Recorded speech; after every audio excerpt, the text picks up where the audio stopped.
doth approach you except in the state of taqwa, the state of piety and righteousness. We ask Allah subhanahu wa ta'ala to make us among those whom live and die upon Islam, Iman and Taqwa. Ameen. Allahumma Ameen. My dear brothers and sisters,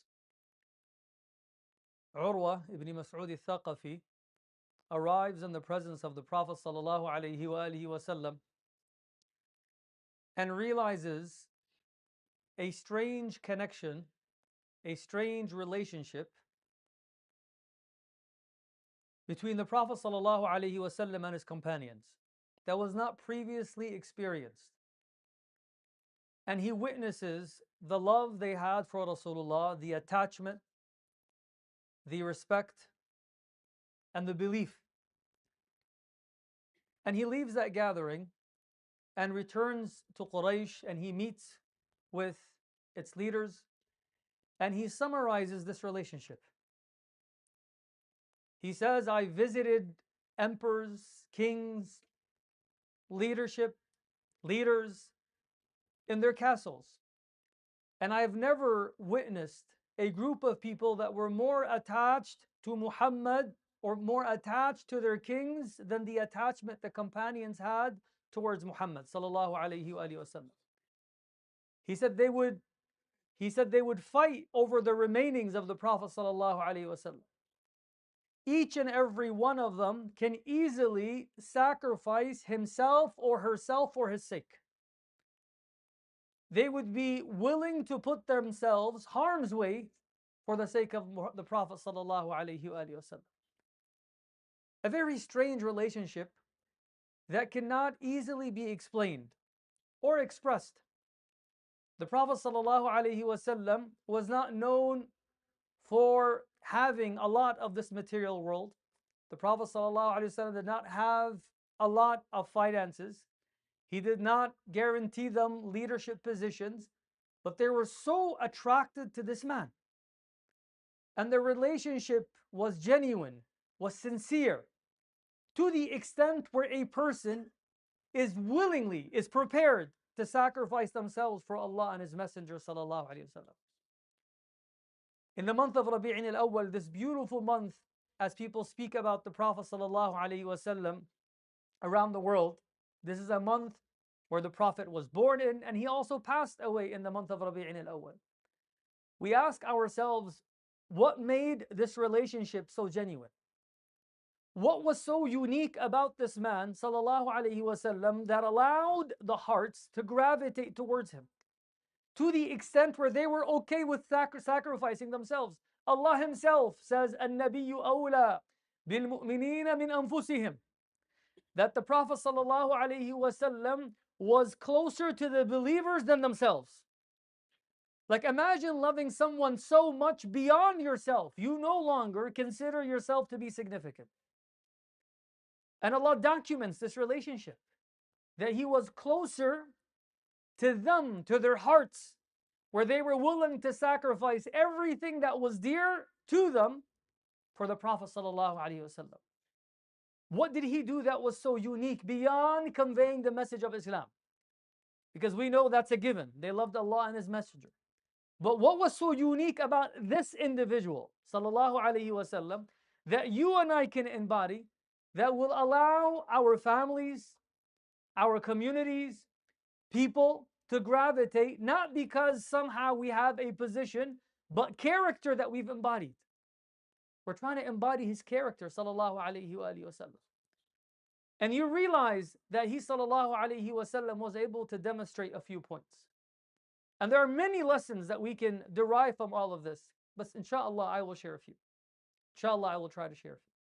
Number one, my dear brothers and sisters, it was noticeable and clearly noticeable that the Prophet sallallahu alaihi wasallam never lived for himself. It is clearly noticeable, it is very obvious when a person is self-centered, that it's only about me. The Prophet sallallahu alaihi wasallam, throughout his years, it was others before himself. And Allah subhanahu wa ta'ala says that in the Quran, لَقَدْ جَاءَكُمْ رَسُولٌ مِّنْ أَنفُسِكُمْ عَزِيزٌ عَلَيْهِ مَا عَنِتُّمْ حَرِيصٌ عَلَيْكُمْ بِالْمُؤْمِنِينَ رَءُوفٌ رَحِيمٌ. that Allah has sent to you a messenger from you. Your concern was his concern. Your difficulties were his difficulties. So when a Sahabi would come experiencing some type of trials or tribulations, the Prophet ﷺ literally placed himself in their shoes. He understood what they were going through. And he was able to address it accordingly. When the Prophet ﷺ is approached by a young girl, that me and you maybe could have easily said, I'm a bit busy now, come later. And she takes the Prophet by his hand. Imagine what concerns did she have for Rasulullah to address them. You all know how difficult it is when you have set schedules and a person that you may not even know and may never see again comes and says, I have things that I want to talk to you about. 6, 7, 8-year-old, an 8-year-old, 7-year-old. And the hadith mentions that she took the Prophet ﷺ by the hand and she walked him out to the outskirts of Medina. And the Sahaba can see. And the Prophet ﷺ did not leave her until she was fully satisfied.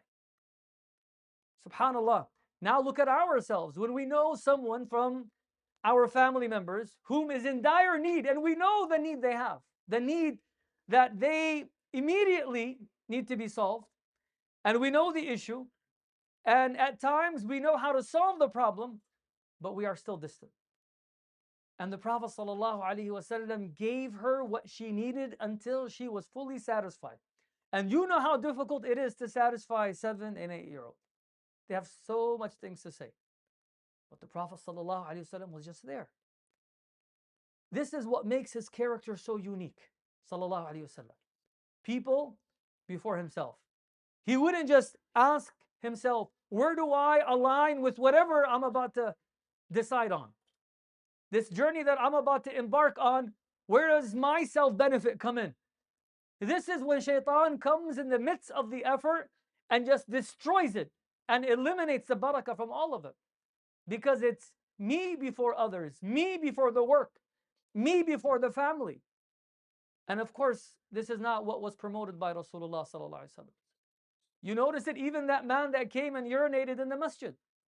Is it just giving that person advice or uplifting that person in the process? Sometimes when we respond with anger, it is an emotion. It's us responding to an incident. So there is me in the process that I want to feel good, so I have to shout. I have to yell. I have to condemn. But the Prophet ﷺ, it was not about him at that moment. It was someone that did not know better. How can you uplift that person? And that person never forgot the moment he ﷺ gave him advice. At times within our communities, people will never forget the advice that was given because it was so negative. It was so harsh.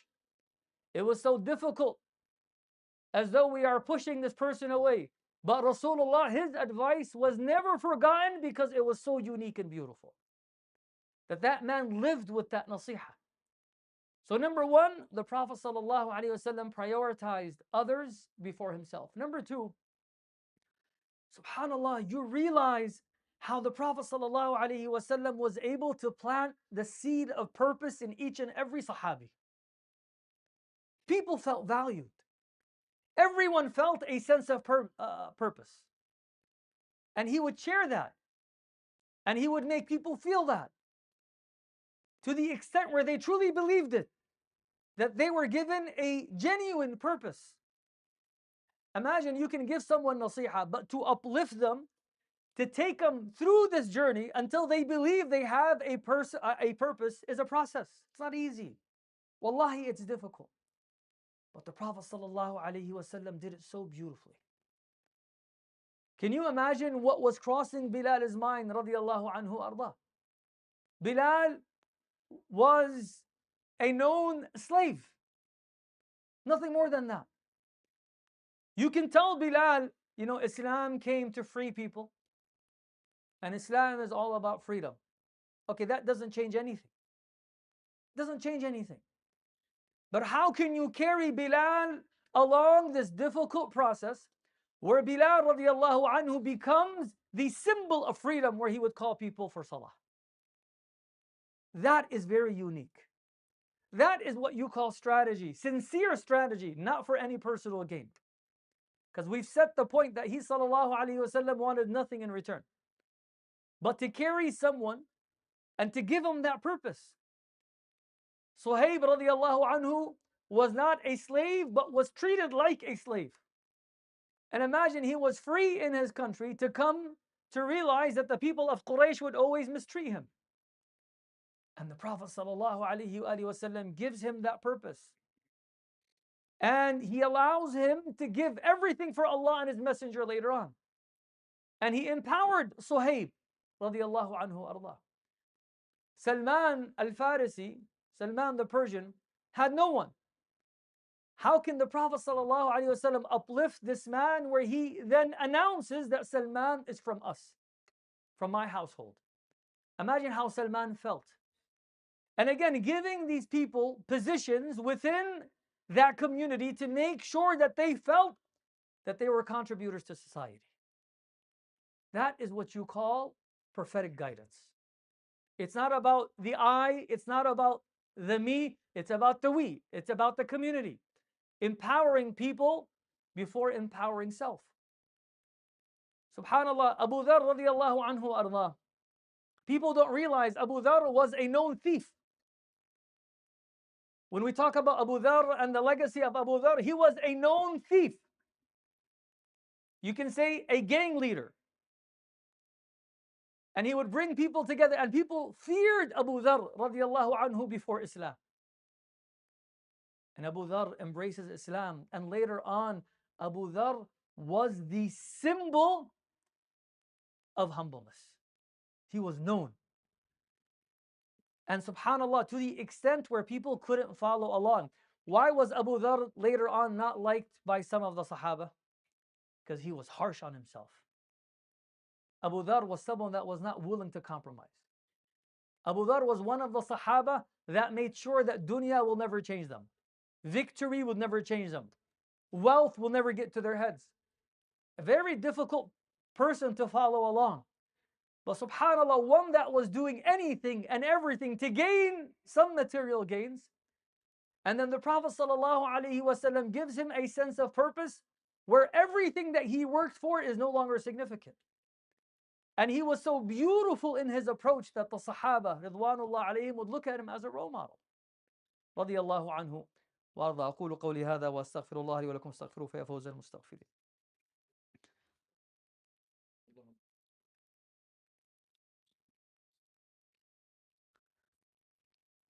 الحمد لله وكفى والصلاة والسلام على النبي المصطفى محمد صلى الله عليه وعلى آله الطاهرين وبعد.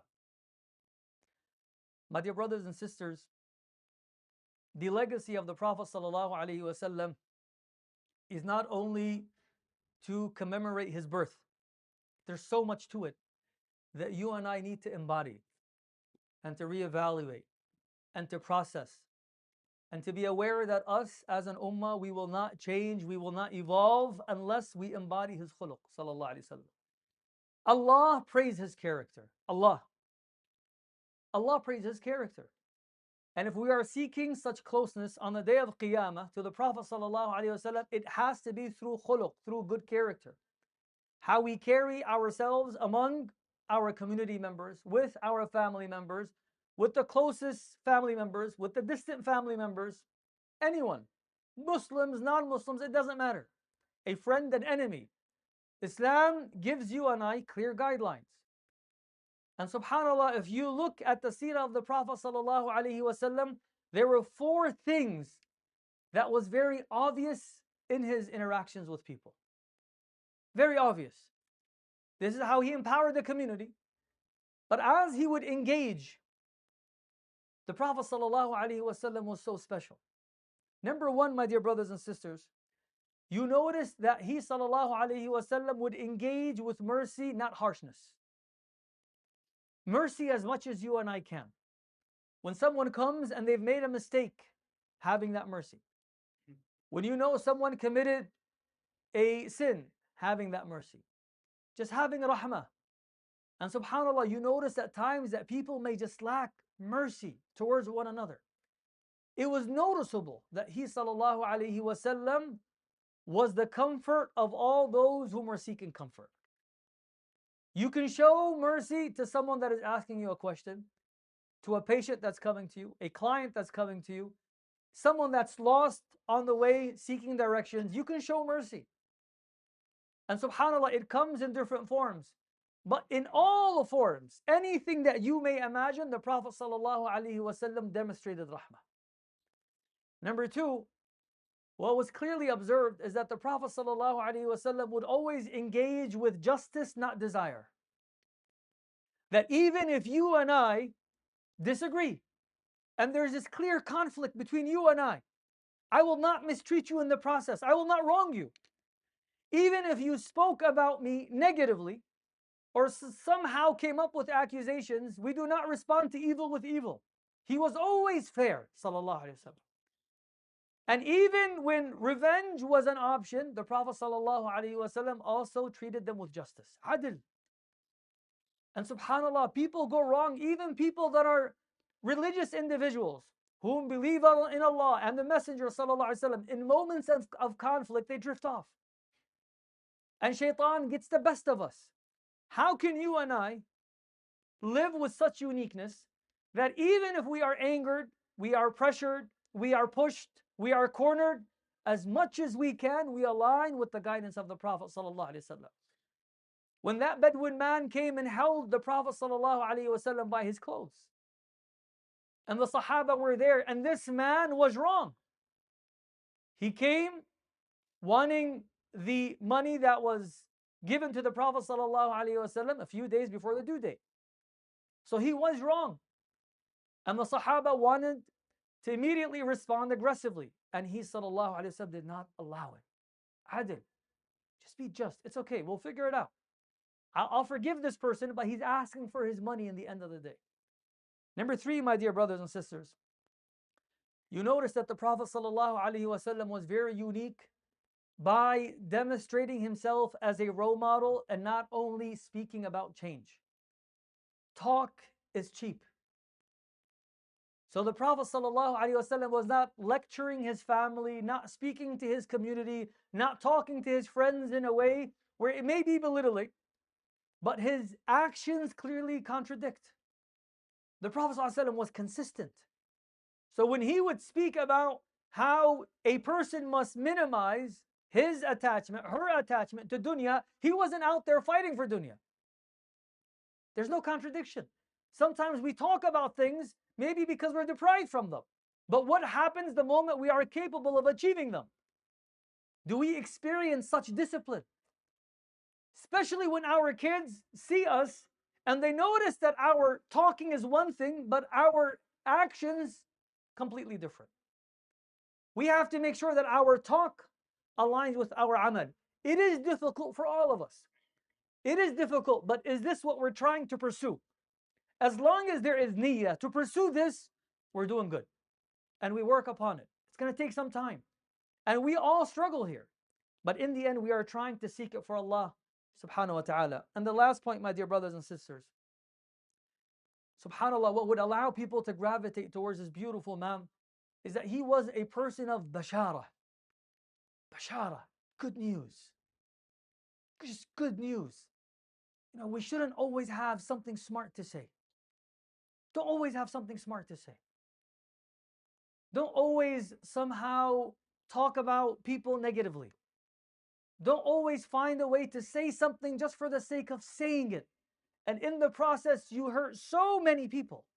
Bashara. How can a person be a positive force?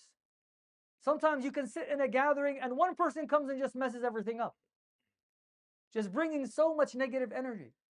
And this is why we are asked to think before we do anything. Even when it comes to salah, the Prophet was upset that someone was not positive in his salah because he prolonged the prayer. So now you had people think negatively about salah. That was Mu'adh radiallahu anhu. That he prolonged his salah, and now a person's going to think, man, this salah is hard. This is just long. I don't even want to perform it anymore.